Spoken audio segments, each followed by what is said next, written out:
Merci. Autre intervention, M. Daligo.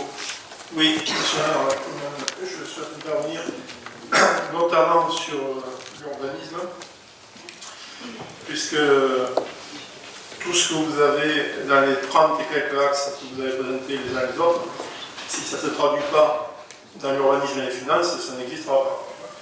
Donc l'avenir de Metz se prépare de plus en plus au niveau intercommunal. Malgré l'a rappelé les textes. Mais ça suppose aussi donc avant que les gens aient porté ça au niveau intercommunal, nous ayons un débat ici au sein du conseil municipal et aussi au sein de la population. On doit s'organiser pour le faire et afficher clairement un objectif pour la ville de demain.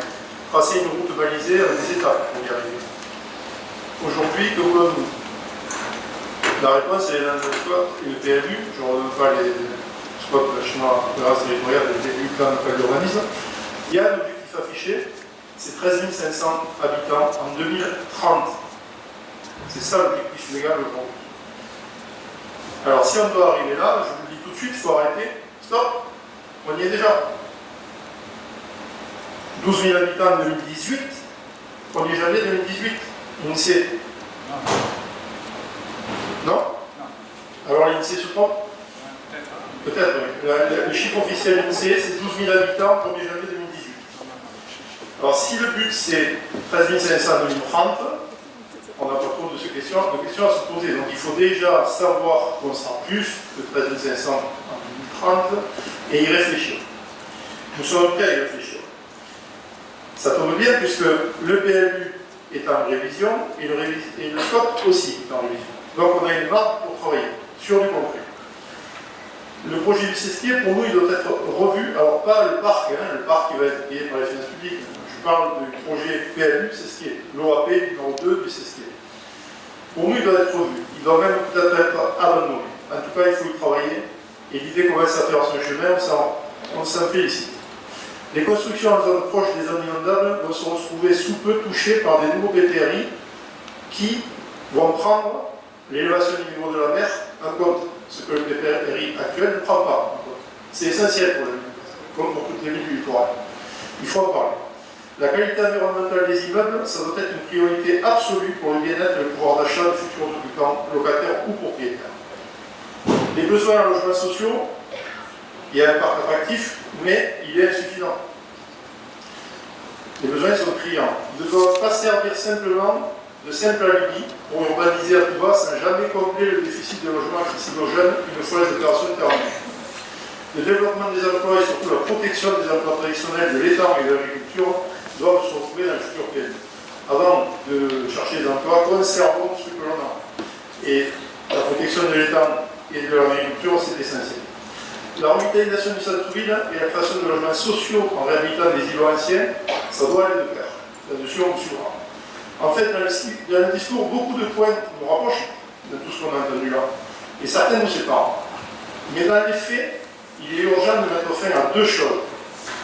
Une méthode qui exclut le débat démocratique et des pratiques qui favorisent les aménageurs au détriment des contribuables et des habitants. C'est très là. La méthode, elle est illustrée par votre réponse au conseil municipal quand on vous demande pourquoi la révision du PLU votée en juillet 2019 n'a pas débuté.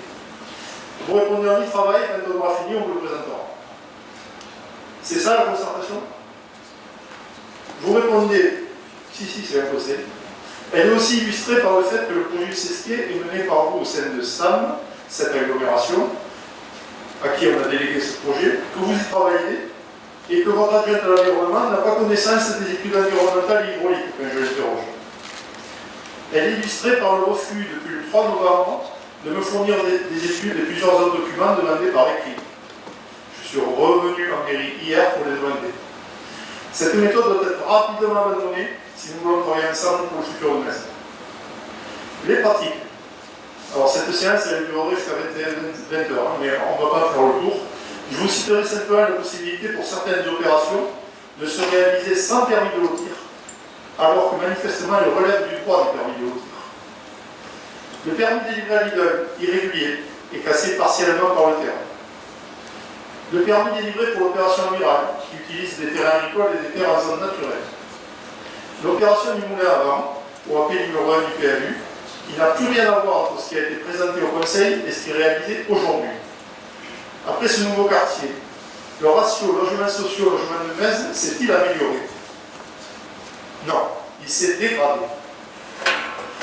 L'opération Marinéo, où après la pollution du chantier, les copropriétaires actuels se retrouvent avec des clauses annexées au cahier des charges de la copropriété qui disent, alors j'espère que tout le monde est bien assis, le règlement de copropriété dans son annexe exonère totalement le constructeur des futures inondations des garages, de toutes les infiltrations d'eau par les murs, les sols et les plafonds de ces garages.